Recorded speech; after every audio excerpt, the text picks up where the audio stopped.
BRICS शिखर सम्मेलन से अलग प्रधानमंत्री नरेंद्र मोदी और चीन के राष्ट्रपति शी जिनपिंग के बीच रूस के कजान शहर में द्विपक्षीय मुलाकात हुई। इस दौरान पीएम मोदी ने कहा कि आपसी संबंधों का आधार आपसी विश्वास और आपसी सम्मान होना चाहिए। रूस के कजान में चीन के राष्ट्रपति शी जिनपिंग प्रधानमंत्री मोदी का इंतजार कर रहे थे। नरेंद्र मोदी आए, दोनों नेता आगे बढ़े, फोटो खींचे और हाथ भी मिले। लेकिन दिल कैसे मिलेंगे भी या नहीं, इसे लेकर भारत की लाइन क्लियर है। चीन के सामने भारत ने प्राथमिकताएं तय कर दी। भारत और चीन के संबंधों का हमारे लोगों के लिए ही नहीं, वैश्विक शांति, स्थिरता और प्रगति के लिए भी बहुत अहम है। प्रधानमंत्री मोदी ने कहा, दोनों देशों के बीच संबंध न सिर्फ दोनों देशों के लिए बल्कि दुनिया की शांति के लिए भी जरूरी है। मोदी जिनपिंग मुलाकात से पहले दोनों देशों के बीच एलएसी विवाद पर समझौता हुआ, जिसके मुताबिक एलएसी पर 4 साल पहले वाली स्थिति बहाल हो। ब्रिक्स शिखर सम्मेलन में प्रधानमंत्री मोदी ने दिया दुनिया को शांति का संदेश। प्रधानमंत्री ने कहा, सभी देशों को जनता के बारे में सोचना चाहिए। वैश्विक कूटनीति की बिसात पर प्रधानमंत्री मोदी और राष्ट्रपति पुतिन की ये तस्वीरें दुनिया की सुर्खियां बन गईं। कजान में ब्रिक्स शिखर सम्मेलन के प्लेनरी सेशन के लिए पुतिन ने प्रधानमंत्री मोदी का बाहें फैलाकर स्वागत किया। भारत और रूस की दोस्ती की बातें हुई, लेकिन मोदी ने एक बार फिर सबके सामने युद्ध खत्म करने की अपील की। हमारी विविधता और मल्टीपोलरिटी में हमारा दृढ़ विश्वास हमारी ताकत है। प्रधानमंत्री मोदी ने आतंकवाद और टेरर फाइनेंसिंग जैसे मसलों को भी उठाया और उन्होंने कहा कि ऐसे मुद्दों पर दोहरे मापदंडों की कोई जगह नहीं है। सीट शेयरिंग पर महाविकास आघाड़ी का फॉर्मूला तय, 270 सीटों पर बनी सहमति। दिल्ली से मुंबई तक चली मैराथन मीटिंग्स के बाद आखिरकार महाविकास आघाड़ी में 270 सीटों पर फॉर्मूला फाइनल हो गया है।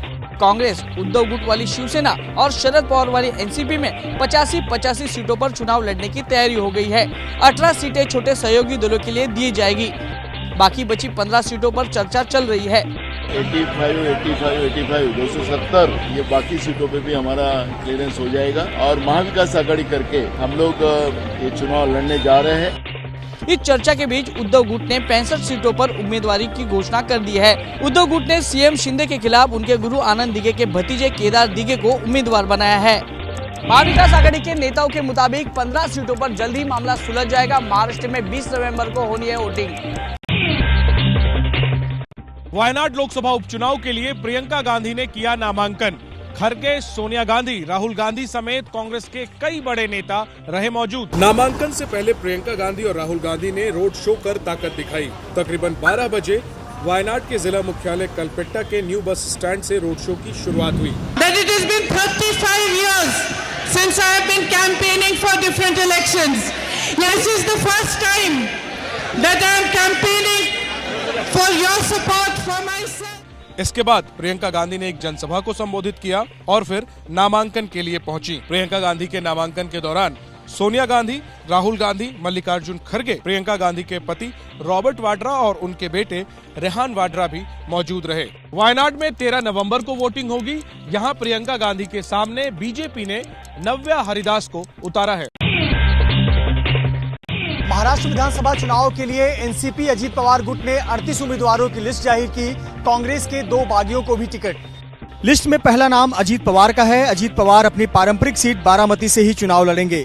येवला से छगन भुजबल, कागल से हसन मुशर्रफ को टिकट दिया गया है। अजीत पवार ने इगतपुरी से हीरामन खोसकर और अमरावती शहर से सुलभा खोड़गे को उम्मीदवार बनाया है। दोनों कांग्रेस के विधायक रह चुके हैं। इन्हें क्रॉस वोटिंग के आरोपों के बाद कांग्रेस से सस्पेंड कर दिया गया था। महायुति की तरफ से अब तक 188 उम्मीदवारों के नाम का ऐलान हो चुका है। बीजेपी 99 और शिवसेना शिंदे गुट 45 नामों की घोषणा कर चुका है। यूपी के फूलपुर पर प्रत्याशी उतारकर अखिलेश ने सीट शेयरिंग पर बढ़ाया सस्पेंस। कांग्रेस ने फूलपुर पर किया था दावा। यूपी के उपचुनाव में जो सीट कांग्रेस को देने की तैयारी हो रही थी, उस फूलपुर में अखिलेश ने अपने प्रत्याशी मोहम्मद मुस्तफा सिद्दीकी का पर्चा दाखिल करा दिया। कांग्रेस यूपी उपचुनाव में 5 सीट मांग रही थी। समाजवादी पार्टी 2 सीट देने को तैयार थी। तनातनी बढ़ने पर अखिलेश कांग्रेस को तीसरी सीट फूलपुर देने पर भी राजी हो गए थे। अब चर्चा है कि अगर कांग्रेस से बात बनी तो फूलपुर से अखिलेश अपना प्रत्याशी वापस ले लेंगे। भारतीय जनता पार्टी को कितनी बड़ी चुनौती मानते हैं? आज के इस माहौल में तो हम कोई चुनौती नहीं मानते। इस बीच अखिलेश यादव के जन्मदिन पर उनके समर्थकों ने उन्हें 27 का सत्ताधीश बताते हुए पोस्टर और होर्डिंग लगा दिए हैं। सपा और कांग्रेस में सीट शेयरिंग पर आज रात तक फैसला हो सकता है। मैराथन बैठकों के कई दौर बाद पूरा हुआ यूपी बीजेपी का निषाद अध्याय। यूपी बीजेपी ने सीट शेयरिंग का जो फार्मूला था निषाद पार्टी के साथ सुलझा लिया है। यूपी की 9 सीटों के उपचुनाव में अपने लिए 2 सीटों पर अड़ी निषाद पार्टी की बीजेपी नेतृत्व से कई दौर की बातचीत हुई है। कल रात संजय निषाद की बीजेपी अध्यक्ष जेपी नड्डा से दिल्ली में बैठक हुई। आज बीजेपी के राष्ट्रीय महासचिव सुनील बंसल और निषाद पार्टी के नेता प्रवीण निषाद की बैठक हुई। जीत में बदलने के लिए सीटों की बात मैंने की कि 2024 में बहुत नुकसान हुआ। जीत में बदलने के लिए मैं चाहता हूँ कि प्रत्याशी हैं, ये आपका सिंबल है। सिंबल देखने के बाद निषाद जो है मुझ तोड़ दे देता है। ये तय हुआ कि यूपी की मझवा सीट से उम्मीदवार निषाद पार्टी के सुझाव से तय होगा। उम्मीदवार बीजेपी के सिंबल पर उतारा जाएगा। यूपी की 9 विधानसभा सीटों के उपचुनाव के लिए 13 नवंबर को होगी वोटिंग। योगी सरकार का बड़ा फैसला, सूबे में शत्रु संपत्तियों पर खोले जाएंगे चारा उत्पादन और पशु संरक्षण केंद्र। केंद्र सरकार से यूपी सरकार ने मांगी पूरी शत्रु संपत्तियों की लिस्ट। योगी सरकार ने इसके लिए गृह मंत्रालय से इन संपत्तियों का ब्यौरा मांगा है। इस योजना में जमीन केंद्र सरकार मुहैया कराएगी और जरूरी सुविधाएं प्रदेश सरकार विकसित करेगी। यूपी में 6017 शत्रु संपत्तियां हैं। ये वो संपत्तियां हैं जिनके मालिक बंटवारे के बाद पाकिस्तान चले गए थे। उत्तर प्रदेश में महत्वपूर्ण स्थानों पर ज्यादा शत्रु संपत्ति हैं, इनका सार्वजनिक प्रयोग किया जा सकता है। यूपी में 7624 गो आश्रय स्थल हैं, जिनमें 12 लाख से ज्यादा गोवंश हैं। पशुओं की संख्या को देखते हुए इनके लिए हरे चारे की कमी है। जिस तरीके से उस संपत्ति से गाय के चारे की बात हो रही है तो जरूर वहाँ पर खेती किसानी होना चाहिए। गायों के लिए बनाए जाने वाले चारा उत्पादन और पशु संरक्षण केंद्र मॉडर्न तकनीक पर आधारित होंगे। इनकी मदद से देसी गायों के संवर्धन और संरक्षण पर जोर दिया जाएगा। तेजस्वी के खिलाफ जेडीयू ने लगाया इनकम घोटाले का आरोप। चुनाव आयोग से विधानसभा सदस्यता रद्द करने की मांग। जेडीयू ने तेजस्वी यादव के 2015 और 2020 के चुनावी हलफनामे के आधार पर इनकम घोटाले का आरोप लगाया है। तेजस्वी ने 2020 में अपनी वार्षिक आय 1,41,750 रुपए बताई, यानी 11,812 रुपए हर महीने की इनकम। जेडीयू नेताओं का कहना है कि एक विधायक की बेसिक सैलरी 40,000 रुपए है। ऐसे में तेजस्वी ने अपनी इनकम कम बताई है। वेतन मिल रहा है 12-13 लाख रुपया सालाना इनको, लोन दे रहे हैं 1 करोड़ 3 करोड़, ये कहाँ सारा पैसा। तेजस्वी ने चुनावी हलफनामे में 4 करोड़ 10 लाख रुपए कर्ज देने का जिक्र किया है। इनका पूरा प्रूफ, डॉक्यूमेंट्री प्रूफ है और इनको पता चलेगा आने वाले समय में। जेडीयू नेताओं ने तेजस्वी के खिलाफ 700 पन्नों का दस्तावेज चुनाव आयोग को सौंपा है। जेडीयू के नेताओं ने चुनाव आयोग से तेजस्वी के खिलाफ लोक प्रतिनिधित्व कानून 1951 के धारा 123(2) के तहत कार्रवाई करने की मांग की। बिहार विधानसभा उपचुनाव में जनसुराज ने 2 सीटों पर बदले उम्मीदवार। 4 सीटों पर होना है उपचुनाव। जनसुराज पार्टी ने तरारी सीट से किरण सिंह को उम्मीदवार बनाया है। किरण सिंह को retired lieutenant general S K Singh की जगह उम्मीदवार बनाया गया। बिहार का वोटर नहीं होने के कारण एसके सिंह चुनाव लड़ने के अयोग्य थे। बेलागंज सीट से प्रोफेसर खिलाफत हुसैन की जगह मोहम्मद अमजद को टिकट दिया गया है। मोहम्मद अमजद 2005 और 2010 में जेडीयू के टिकट पर चुनाव लड़ चुके हैं। इससे पहले जनसुराज पार्टी ने इमामगंज से जितेंद्र पासवान और रामगढ़ से सुनील सिंह कुशवाहा के नाम का ऐलान कर चुकी है। चक्रवाती तूफान दाना की तबाही को काउंटर करने के लिए उड़ीसा और पश्चिम बंगाल पूरी तरह से तैयार। शुक्रवार तक भारी बारिश का अलर्ट। मौसम विभाग के मुताबिक 24 और 25 अक्टूबर को तूफान के लैंडफॉल की संभावना है। ओडिशा के धामरा पोर्ट के पास बालेश्वर के नजदीक तूफान तट से टकरा सकता है। इसके बाद तूफान आगे की तरफ मुड़ेगा। खौफ ऐसा है कि ट्रेनों तक को जंजीरों से बांधा जा रहा है ताकि तूफानी हवाओं में ट्रेन पलट न जाए। समुद्र किनारे पर्यटकों के इकट्ठा होने पर पूरी तरह से रोक लगा दी गई है। तूफान की वजह से कोलकाता एयरपोर्ट 24 अक्टूबर शाम 6 बजे से 25 अक्टूबर सुबह 9 बजे तक बंद रहेगा। ओडिशा सरकार के मुताबिक 10 लाख लोगों को निकाले जाने की आशंका है, जिनके लिए 5000। दिल्ली एनसीआर में खराब हवा पर पंजाब हरियाणा सरकार और एयर क्वालिटी मैनेजमेंट कमीशन को कड़ी फटकार। सुप्रीम कोर्ट ने कहा, हवा में जहर घोलने वालों के साथ साथ उन्हें रोकने में नाकाम रहने वाले अधिकारियों पर भी हो सख्त कार्रवाई। दिल्ली एनसीआर में बढ़ते प्रदूषण पर सुनवाई करते हुए सुप्रीम कोर्ट ने कहा, स्वस्थ हवा में जीना लोगों का मौलिक अधिकार है, इसे छीनने वालों पर कड़ी कार्रवाई हो। कोर्ट के आदेश पर पंजाब और हरियाणा के मुख्य सचिव व्यक्तिगत रूप से पेश हुए थे। 3 जजों की बेंच ने दोनों को कड़ी फटकार लगाई। कोर्ट ने कहा, पंजाब ने केंद्र से ट्रैक्टर और मशीनों के लिए फंड मांगने का गलत दावा किया। पराली जलाने की कम घटनाएं होने की हरियाणा के दलील से सहमत नहीं। CAQM अपने निष्क्रिय अधिकारियों को हटाने पर विचार करे।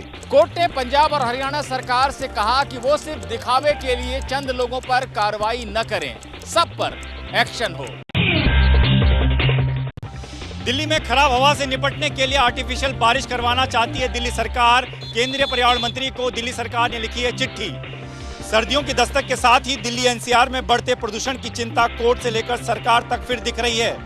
दिल्ली सरकार ने इसके लिए आर्टिफिशियल बारिश करवाने का रास्ता सुझाया है। इसके लिए केंद्र सरकार की अनुमति लेने के लिए चिट्ठी लिखी गई है। दिल्ली सरकार की चिट्ठी में सभी एजेंसियों की बैठक बुलाने की मांग रखी गई है।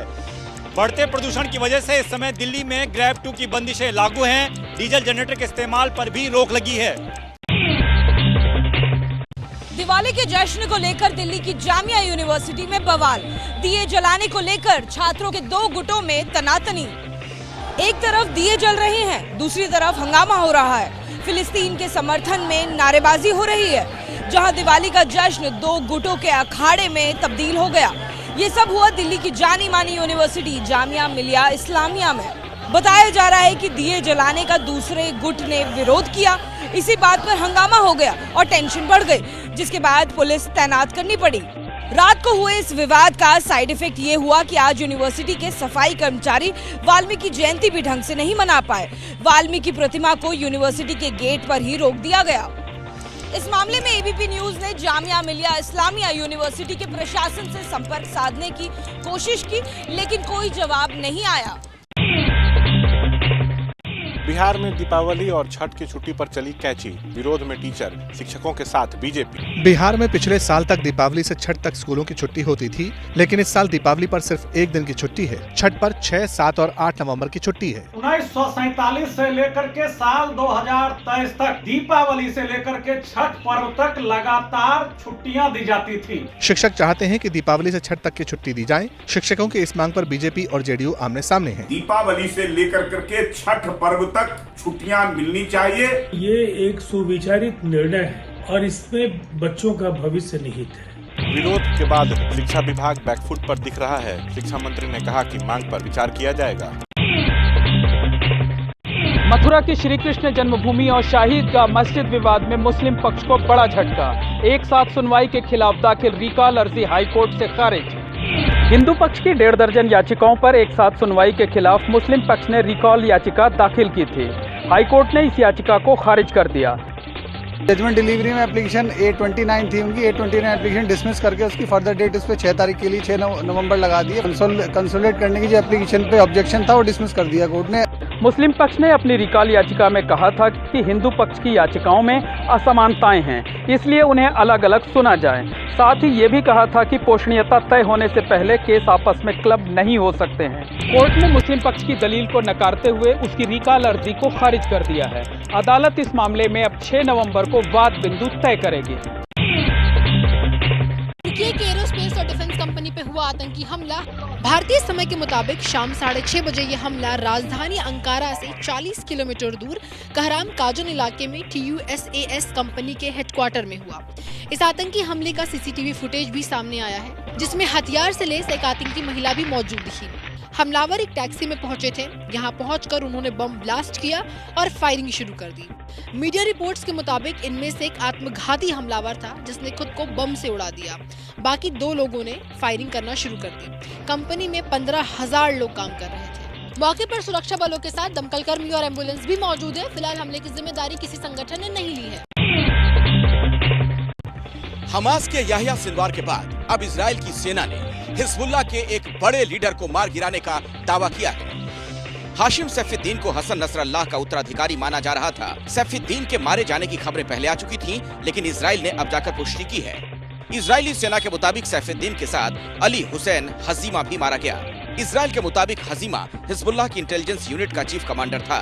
इस बीच इजराइल ने एक वीडियो जारी किया जिसमें बेरूत में एक बिल्डिंग को धमाके से उड़ा दिया गया। हिजबुल्लाह की तरफ से लिए जाने वाले फैसले में सैफुद्दीन का दखल हुआ करता था। वो दरअसल नसरल्लाह का भतीजा था। बांग्लादेश में शेख हसीना को हटाने के बाद अब राष्ट्रपति मोहम्मद शहाबुद्दीन को हटाने की मांग तेज हो गई है। हजारों लोगों ने किया प्रदर्शन। देखते ही देखते हजारों लोग राष्ट्रपति भवन के सामने इकट्ठा हो गए और मोहम्मद शहाबुद्दीन के खिलाफ नारेबाजी तेज हो गई। पुलिस ने प्रदर्शनकारियों को पहले समझाया, जब नहीं माने तो खदेड़ना शुरू कर दिया। पुलिस ने उन पर लाठीचार्ज किया और आंसू गैस के गोले दागे। भगदड़ में कम से कम 5 लोग घायल हो गए। ये सब इसलिए हुआ क्योंकि शहाबुद्दीन ने एक इंटरव्यू में ये कह दिया कि उन्हें प्रधानमंत्री शेख हसीना का इस्तीफा देने का कोई सबूत नहीं मिला। राष्ट्रपति के इस बयान के बाद बांग्लादेश में चर्चा तेज हो गई है कि क्या शेख हसीना अभी भी बांग्लादेश की प्रधानमंत्री है। वेब सीरीज में नाबालिग लड़कियों के कथित अश्लील दृश्य फिल्माने के मामले में फंसी फिल्म मेकर एकता कपूर। कल मुंबई पुलिस ने एकता कपूर और शोभा कपूर को तलब किया है। 3 साल पहले प्रसारित वेब सीरीज गंदी बात के एक एपिसोड को लेकर एकता कपूर की मुश्किलें बढ़ सकती है। मुंबई पुलिस ने एकता और उनकी मां शोभा कपूर को गुरुवार को पूछताछ के लिए बुलाया है। मां बेटी के खिलाफ उनके पॉक्सो कानून के तहत मामला दर्ज है। उन पर वेब सीरीज गंदी बात में नाबालिग लड़कियों के कथित अश्लील चित्रण का आरोप है। मुंबई निवासी एक व्यक्ति की शिकायत पर यह मुकदमा दर्ज हुआ है। वो web series alt Balaji app पर 2021 में प्रसारित की गई थी। ऑल्ट बालाजी फिल्म्स की तरफ से एक बयान भी जारी किया गया है जिसमें ये कहा गया है कि एकता कपूर और शोभा कपूर दैनिक संचालन में शामिल नहीं थे। रिलीज से पहले कानूनी लड़ाई में उलझ गई 2 बड़ी फिल्में। सिंघम अगेन के खिलाफ भूल भुलैया 3 के प्रोड्यूसर्स की सीसीआई में अर्जी। ऐसे वक्त में जब सिंघम अगेन और भूल भुलैया 3 की रिलीज में 10 दिन से भी कम वक्त बचा है, दोनों फिल्म के प्रोड्यूसर एक नई जंग में उलझ गए हैं। भूल भुलैया 3 के producer company T series Singham again के खिलाफ कंपटीशन कमीशन ऑफ इंडिया यानी सीसीआई में पहुंची है। उसका कहना है कि पीवीआर पिक्चर्स सिंघम अगेन की डिस्ट्रीब्यूटर है। पीवीआर की ओर से सिंघम अगेन को रिलीज के लिए 60% थिएटर दिए जा रहे हैं, जबकि भूल भुलैया 3 को सिर्फ 40% थिएटर ही दिए जा रहे हैं। प्रोड्यूसर्स की मांग है कि दोनों फिल्मों को 50-50% थिएटर दिए जाएं।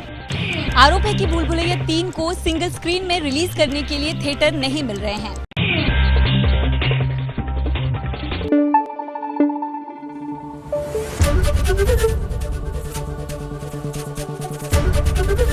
एबीपी न्यूज आपको रखे आगे।